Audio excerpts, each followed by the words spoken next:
G'day, my name's Sam Hay and today we're talking about pertussis, or more commonly called whooping cough. So it's an infection by Bordetella pertussis, which is a bacteria which is only found in humans. And it's transmitted from coughing and spluttering everywhere and coming into contact with all of those respiratory droplets. So the classic symptoms of whooping cough are these big bouts of coughing that just seem to go on and on and on.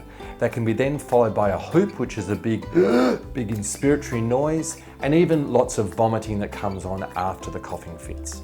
We worry with whooping cough like we do with the other chest and upper respiratory tract infections.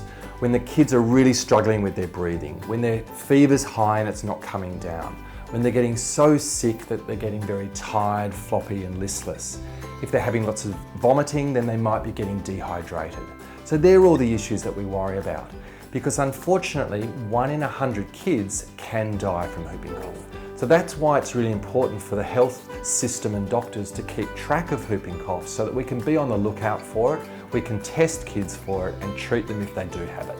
Even though people have been vaccinated for whooping cough, we think that adults and teenagers can harbour the bugs in the back of their throat for quite a long time.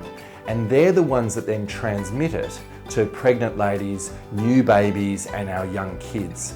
So it's really important that even though you've had your childhood vaccinations, you continue to have your boosters. And mums, dads, grandparents and anyone that's coming into contact with new babies, you have to get vaccinated.